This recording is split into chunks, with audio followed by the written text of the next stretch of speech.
ஊழலை பற்றி பேசுறதுக்கு விஜய்க்கு எந்த தகுதியும் கிடையாது அப்படிங்கிறதா.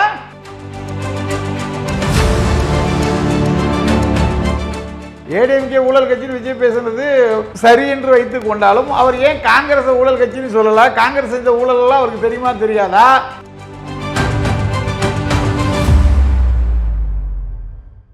திமுக படுதோல்வி அடையும், அதிமுக தான் மிகப்பெரிய வெற்றி அடையும் சொல்லப்பட்டிருக்கு.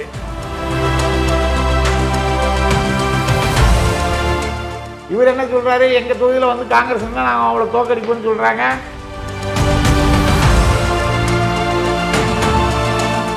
காங்கிரஸ் திமுக கூட்டணிக்குள்ளே மிகப்பெரிய குழப்பங்கள் ஏற்பட்டு இருக்கு.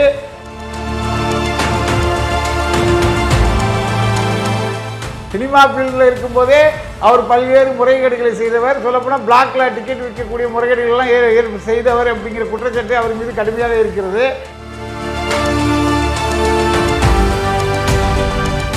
சினிமாவில் நடித்ததை ஏற்றுக்கொள்ளலாம், அரசியல் நடிக்கிறதை ஏற்றுக்கொள்ள முடியாது.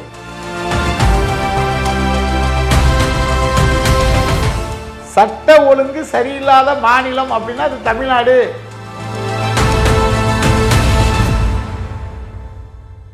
This video is presented by BMC.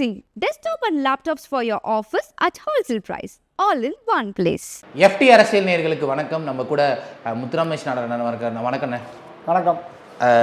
ரொம்ப நாள் கழிச்சு தமிழ்நாட்டில் வந்து ஊடகங்களில் அதிமுக கூட்டணி பற்றியும் என்டிஏ கூட்டணி பற்றியும் வந்து கருத்து கணிப்புகள் அந்த மாதிரி விஷயங்கள்லாம் நடந்திருக்கு. நிறைய பாசிட்டிவான விஷயங்கள் எல்லாம் சொல்லியிருக்காங்க. அதை பற்றின உங்களோட முதல் கருத்து.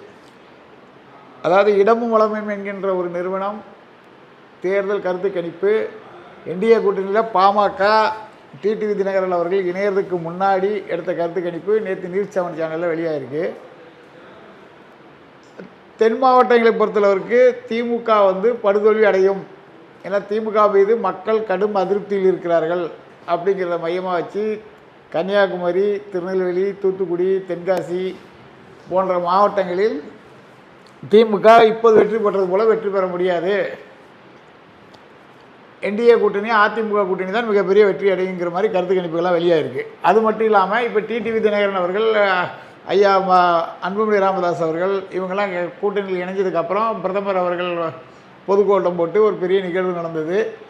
அதன் பிறகு மக்களே வந்து என்ன சொல்லி பேச ஆரம்பிச்சிட்டாங்கன்னா அதிமுக கூட்டணி இந்த கூட்டணி கண்டிப்பாக வெற்றி பெறும், அதிமுக கூட்டணி வெற்றி பெறுங்கிற மாதிரி பேசிக்கொள்கிறார்கள். இதுதான் இப்போதைக்கு நடந்துகிட்டு இருக்கக்கூடிய விஷயம். அப்போ மக்கள் பேசக்கூடிய விஷயத்தை பிரதிபலிக்கிற வகையில் பத்திரிகைகளும் ஊடகங்களும் தொடர்ந்து செய்தி வெளியிட்டிருக்காங்க. ஸ்பிக் மீடியா அப்புறம் வந்து இடம்பலம், அதில் ரெண்டுத்துலேயுமே வந்து ஏடிஎம்கேக்கு வந்து சாதகமான ஒரு சூழல். அதாவது வந்து இது வரைக்கும் வந்த கருத்து கணிப்புகளை விட இந்த கருத்து கணிப்பில் வந்து ஏடிஎம்கேக்கு சாதகமாக சொல்லப்பட்டிருக்கு. அது வந்து நிறைய பேர் வந்து இது வந்து சும்மா சொல்கிறாங்க அப்படின்ற மாதிரி சொல்லப்படுது. இதை நீங்கள் எப்படி பார்க்குறீங்க? இல்லை, இது வந்து நிறைய பேருங்கிறது யார்? அவங்க வந்து திமுகவை சேர்ந்தவர்களாக இருப்பாங்க. திமுகவுடைய கூட்டணி கட்சியான காங்கிரஸே வந்து இவங்க எடுத்துக்கூடிய கருத்து கணிப்பு சரியாக தான் இருக்குதுன்னு சொல்லக்கூடிய அளவுக்கு தான் இன்றைக்கி இருக்குது. திமுககாரர்கள் அவர்களுக்கு ஆதரவாக செய்தி வெளியிட்டால் அது உண்மை என்றும், அவர்களுக்கு வந்து தோல்வி நிச்சயம் அப்படின்னு செய்தி வெளியிட்டால் அது பொய்ன்னு சொல்லுவாங்க. இந்த மாதிரி நிகழ்வுகள்லாம் நம்ம வந்து 2011 எலெக்ஷன்லேருந்து பார்த்துட்டு இருக்கோம். நக்கீரன்லாம் வந்து 204 தொகுதி ஜெயிப்புன்னு சொல்லும்போது திமுக படுதோல்வி அடைந்த நிகழ்வுகள்லாம் இருக்குது. கருத்து கணிப்பு என்பது கருத்து திணிப்பாக திமுகவினர்கள் திட்டமிட்டு செய்யக்கூடிய ஒரு விஷயமாக தான் பார்க்கப்பட்டு வந்தது. நடுநிலையாக பொதுவாக கருத்து கணிப்பு சொல்லக்கூடியவர்களுடைய கருத்து கணிப்புகள் எல்லாம் திமுகவினர் மட்டும் ஏற்றுக்கொள்ள மாட்டாங்க, மக்கள் ஏற்றுக்கொள்வார்கள். கருத்து கணிப்புன்றது என்ன இருக்குது, மக்களுடைய மனநிலை, இன்றைய மனநிலை அப்படிங்கிற அடிப்படையில் தான் இருக்கும். திமுகவினர்களுக்கு மட்டும் அவர்களுக்கு ஆதரவாக வந்தால் தான் கருத்து கணிப்பை ஏற்றுக்கொள்வார். அதுமாதிரி அவங்க தேர்தலில் தோத்துட்டாங்கன்னா ஓட்டு ஏதோ தவறு நடந்துச்சுன்னு சொல்லுவாங்க, ஜெயிச்சிட்டாங்கன்னா அதை பற்றி வாயே திறக்க மாட்டாங்க. அந்த மாதிரி தான் இதுவும். சார், அதே மாதிரி வந்து இப்போ வந்து என்டிஏ கூட்டணி இன்னும் வந்து அந்த பக்கம் வந்து திமுக காங்கிரஸ் கூட்டணி வந்து அனௌன்ஸ்மெண்ட்டோ எந்த ஒரு மீட்டிங்குமே எதுவுமே பண்ணாத போது ஒரு மிகப்பெரிய ஒரு கூட்டணி கட்சி மாநாட்டை வந்து நடத்தி முடிச்சிருக்காங்க. இந்த கூட்டணி வெற்றி கூட்டணியாக மாறுவதற்கான எவ்வளோ வாய்ப்புகள் இருக்குது?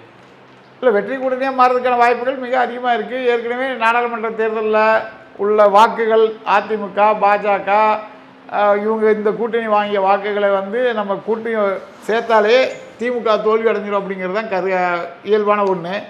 அப்படி இருக்கும்போது இன்றைக்கி வந்து பிரதமர் தலைமையில் ஒரு பெரிய பொதுக்கூட்டம் போட்டு பிரதமர் என்ன சொல்கிறாங்கன்னா, நாங்கள் வந்து இரட்டை இறங்கி இன்ஜின் போல் செயல்படுவோம், மத்தியிலும் மாநிலத்திலும் கூட்டணியில் இருக்கக்கூடியவர்கள் ஆட்சி செய்யும்போது மாநிலத்துக்கு தேவையான நன்மைகள் மிக எளிதாக கிடைக்கக்கூடிய வாய்ப்புகள் இருக்கிறது. திமுக தொடர்ந்து மத்திய அரசுக்கு எதிராக செயல்பட்டு கொண்டிருக்கிற காரணத்தினாலும் மத்திய அரசு கொடுக்கக்கூடிய நிதியை கூட செலவு பண்ணாதனாலும் தமிழ்நாடு வந்து வளர்ச்சி பெறல. இன்றைக்கி வந்து 4 லட்சம் 5 லட்சம் கோடி ரூபா இந்த 5 ஆண்டுகளில் கடன் ஆயிடுச்சு அப்படிங்கிறத சொல்கிறாங்க.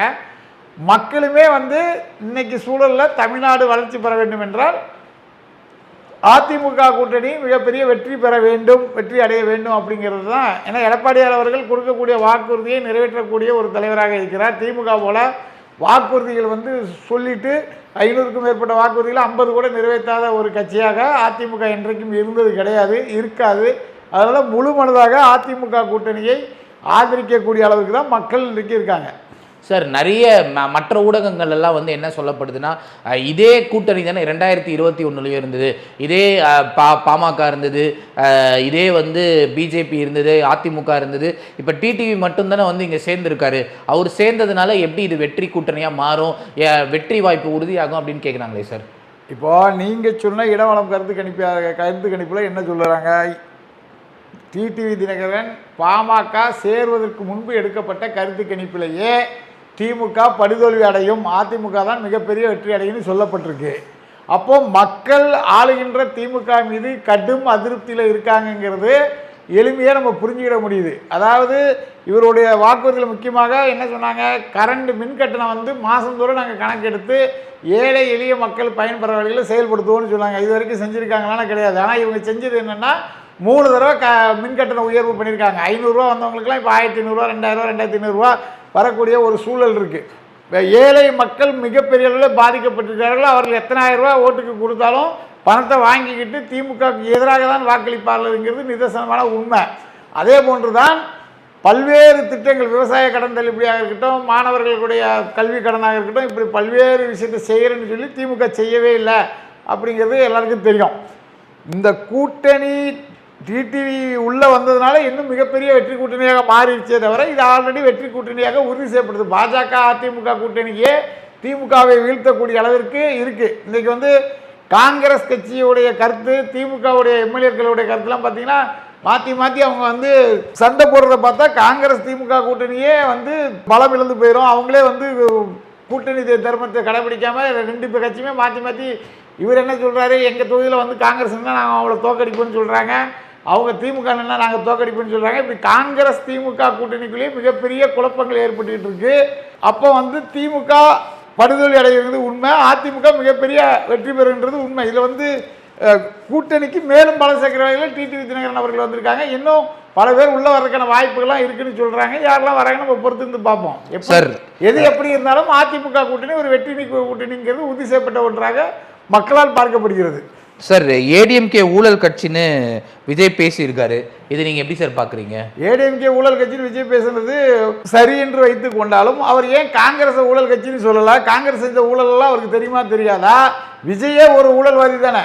விஜய் வந்து பார்த்தீங்கன்னா வெளிநாட்டிலேருந்து வண்டியை இறக்குமதி பண்ணுறதுக்கு அதுக்கு ஒழுங்காக வரி கட்டாத ஒருத்தர் தான், அமலாக்கத்துறையால் நோட்டீஸ் அனுப்பப்பட்டவர் தான். பல்வேறு பிரச்சனைகள் விஜய் மீது இருக்குது. சினிமா ஃபீல்டில் இருக்கும்போதே அவர் பல்வேறு முறைகேடுகளை செய்தவர். சொல்லப்போனால் பிளாக்ல டிக்கெட் விற்கக்கூடிய முறைகேடுகள்லாம் செய்தவர் அப்படிங்கிற குற்றச்சாட்டு அவர் மீது கடுமையாக இருக்கிறது. அவர் அதையெல்லாம் மறைக்கிற வகையில் அவர் பொதுவாக பேசணும்னா என்ன சொல்லியிருக்கணும், அதிமுக திமுக பாஜக காங்கிரஸ் எல்லாரும் செஞ்ச ஊழலை பட்டியலிட்டு இருந்தால் கூட ஏற்றுக்கலாம். அவர் அவங்களுக்கு வேண்டப்பட்ட காங்கிரஸ் மேலே காங்கிரஸ் ஆட்சி காலத்தில் 2G ஊழல் நடந்துச்சா இல்லையா, காங்கிரஸ் ஆட்சி காலத்தில் போபர் சூழல் நடந்துச்சா இல்லையா, ஏன் அதெல்லாம் அவர் பேசலாம்? அப்போ அவர் காங்கிரஸ் கூட ஏதோ ஒரு வகையில் பேரம் பேசி கொண்டிருக்கிறார். அந்த பேரத்தின் வெளிப்பாடு தான் இவர் பேசியிருக்கிறது. ஊழலை பற்றி பேசுறதுக்கு விஜய்க்கு எந்த தகுதியும் கிடையாது அப்படிங்கிறது தான் மக்களுடைய பார்வையிட. பல்வேறு முறை விஜய் வந்து தவறுகள் செய்து தண்டனை பெற்றவர் கோர்ட்டு மூலியமா. சார், ஜனநாயகன் படத்தையே வந்து சென்சார்லேருந்து இவரால் வெளியெடுக்க முடியல. இவர் எப்படி விஜய் வந்து ஒரு வீட்டுக்கும் போய் ஓட்டு வாங்குவார் அப்படின்னு சொல்லிட்டு நிறைய அதிமுகலேருந்து இப்போ கருத்துக்கள்லாம் வருது, அதை நீங்கள் எப்படி பார்க்குறீங்க? இல்லை, விஜய் வந்து ஓட்டு போடுறவங்களாம் வந்து பனையூரில் நான் ஒரு ஓட்டு பெட்டி வச்சுருவேன் அங்கே வந்து போடுங்கன்னு சொன்னாலும் சொல்லுவார் அப்படிங்கிறது தான் பொதுமக்களுடைய பார்வையாக இருக்குது. ஏன்னா மக்கள் போராட்டம் நடத்தும் போது அந்த போராட்ட குழுவினர்களை இவங்க என்ன பண்ணுறாங்க, போராட்ட குழுவினர்களை பனையூருக்கு வர சொல்லி அங்கே வச்சு ஆறுதல் சொல்கிறாங்க. இறந்து போனவங்களுக்கு நிவாரணம் கொடுக்கறதுக்கு கூட நேரடியாக செல்ல முடியல. இறந்து போனவங்களுக்கு நேரடியாக நிவாரணம் கொடுக்க செல்ல முடியாத விஜய், அதுவும் அவங்க கட்சியை சேர்ந்தவர்கள், அவரை பார்க்க வந்தவர்கள் 41 பேர் இறந்தது கூட நேரடியாக பார்க்க முடியாத விஜய் அவர்கள் வாக்கு கேட்டு எப்படி தமிழ்நாடு முழுவதும் முதல்ல போவார்? இதெல்லாம் வந்து அவர் ஒரு நடிகர், அவர் வந்து நடிகை சினிமாவில் நடிக்கிற மாதிரி 2 மாதத்துக்கு ஒரு தடவை 3 மாதத்துக்கு ஒரு தடவை வந்து மேடையில் வந்து நடிச்சுட்டு போகிறாரு. அப்படி தான் பொதுமக்களால் பார்க்கப்படுது. சினிமாவில் நடித்தது ஏற்றுக்கொள்ளலாம், அரசியல் நடிக்கிறது ஏற்றுக்கொள்ள முடியாது. சார் எப்பயுமே வந்து வட தமிழகத்தில் அதாவது வந்து திமுக விடுதலை சிறுத்தைகள் கூட்டணி இருந்துச்சுன்னா அங்கே ரொம்ப ஸ்ட்ராங்காக வந்து அவங்க ஜெயிக்கிறதுக்கான வாய்ப்பு இருக்குது. முன்னாடி நம்ம பார்த்துருக்கோம். இந்த தடவை வந்து அது மாறுறதுக்கான வாய்ப்பு இருக்குன்னு எல்லா இந்த கருத்து கணிப்புலாம் சொல்லப்படுது. அப்படி மாறுறதுக்கான வாய்ப்புகள் இருக்கா? நிறைய வாய்ப்புகள் இருக்குது. அதாவது இன்னைக்கு வந்து பார்த்தீங்கன்னா குக்கிராமங்கள் வரை கஞ்சா குடித்துக்கிட்டு தொல்லை கொடுக்கக்கூடிய நிகழ்வுகள் அதிக அளவில் நடந்துகிட்டு இருக்கு. நம்ம மணவாள் நகரில் பாருங்கள், 2 அப்பாவி இளைஞர்கள் அடித்து கொலை செய்யப்பட்டார்கள் கஞ்சா ஆட்களால். காவல்துறையில் வேலை செய்கிறவரே, தமிழ்நாடு காவல்துறையில் வேலை செய்கிறவரே கஞ்சா விற்பனை செய்து கைது செய்யப்பட்டிருக்கிறார். தமிழ்நாட்டில் இருந்து இலங்கைக்கு கடத்தப்பட இருந்த 110 ஏக்கர் கஞ்சாவை பறிமுதல் செய்யப்பட்டிருக்கு. இப்படி பல்வேறு நிகழ்வுகள். சட்ட ஒழுங்கு சரியில்லாத மாநிலம் அப்படின்னா அது தமிழ்நாடு, வளர்ச்சி இல்லாத மாநிலம்னா அது தமிழ்நாடு அப்படிங்கிற அளவுக்கு தான் இருக்குது. இன்றைக்கி வந்து உத்தரப்பிரதேசம் ஒரு மிகப்பெரிய மாநிலம். அந்த மாநிலத்தில் பல்வேறு திட்டங்கள், பல்வேறு செயல் திட்டங்களை வந்து செயல்படுத்த முடியுது, தமிழ்நாட்டில் செயல்படுத்த முடியல. அதுக்கு காரணம் இவங்க எங்கே பார்த்தாலும் செலவைக்கிறது தான். கருணாநிதி சிலையை வைக்கணுங்கிறத தவிர்த்து இவங்க ஏதாவது இந்த ஆட்சியில் சாதனை நடந்திருக்குன்னா கிடையாது. இப்போ நேற்று பாருங்கள், தியாகி சங்கரலிங்கனாருடைய பிறந்தநாள், அவருடைய 131வது பிறந்தநாள். தமிழ்நாடு என்று பெயர் வைப்பதற்காக 79 நாட்கள் பட்டினி போராட்டம் இறந்து போன சங்கரலிங்கனாருக்கு சென்னையில் ஒரே ஒரு இடத்துல அரை உருவ சிலை தான் இருக்குது. ஆனால் கருணாநிதிக்கு இந்த ஆட்சி வந்ததுக்கப்புறம் எத்தனை இடத்துல சிலை இருக்குது? இதை வந்து நம்ம புரிஞ்சுக்கணும். இதே 54 நாட்கள் பட்டினி போராட்டம் நடத்தி உயிர் நீத்த ஆந்திரா தனி மாநிலம் கேட்டு உயிர் நீத்த பொட்டி ராமுலு அப்படிங்கிறவருக்கு அவர் பேரில் அந்த மாநிலத்தில் போக்குவரத்து கழகம் இருக்குது, அவர் பேரில் ஒரு மாவட்டம் இருக்குது, அவருக்கு சிலை இல்லாத தாலுக்காவே இல்லை. அந்த அளவுக்கு அவர் வந்து அங்கே போற்றப்படுகிறார். அதே கோரிக்கை அதே மாதிரி விஷயத்தில் இறந்து போனவர் தான் தியாகி சங்கரலிங்கனார். ஆனால் அவருடைய சிலை வைக்கிறதுக்கு இங்கே ஒன்றும் இல்லை, அவருடைய நினைவை போற்றுவதில் ஒன்றுமே கிடையாது. முன்னாள் முதல்வர் ஜெயலலிதா அவர்கள் தான் 2011 ஆட்சியில் இருக்கும்போது மணிமண்டபம் வந்து விருதுநகரில் கட்டினாங்க. ஆனால் அரசு விழா நடக்கவே இல்லை. இப்போ சாதாரண தலைவர்கள், சாதி பின்னணி உள்ள தலைவர்களுக்கெல்லாம் அரசு விழா கொண்டாடப்படுகிறது. ஆனால் தன்னுடைய உயிரை 79 நாட்கள் பட்டினி போட்டு தியாகம் பண்ண சங்கரலிங்கனாருக்கலாம் அவருடைய புகழை பரப்புற மாதிரி எந்த விஷயமும் இல்லை. இதுதான் இன்றைய தமிழ்நாட்டு அரசுடைய நிலைமை. உண்மையான தலைவர்களை போற்ற வேண்டும் என்றால் இவங்க சாதி ஒழிக்கிறேன்னு சொல்லி ஜிடி நாயுடு, நாராயணசாமி நாயுடுன்னு சொல்லி அவங்களுடைய மனவாடிகள் பேரில் மட்டும் ஜாதி வச்சுக்கிட்டு அரசியல் பண்ணுற கட்சி தான் திமுக. சார் ரொம்ப நன்றி சார், நிறைய விஷயங்களை பேசியிருக்கீங்க. மக்கள் என்ன சொல்கிறாங்க பார்ப்போம் சார். நன்றி சார். நன்றி. This video is presented by BMC. Desktop and laptops for your office at wholesale price. All in one place.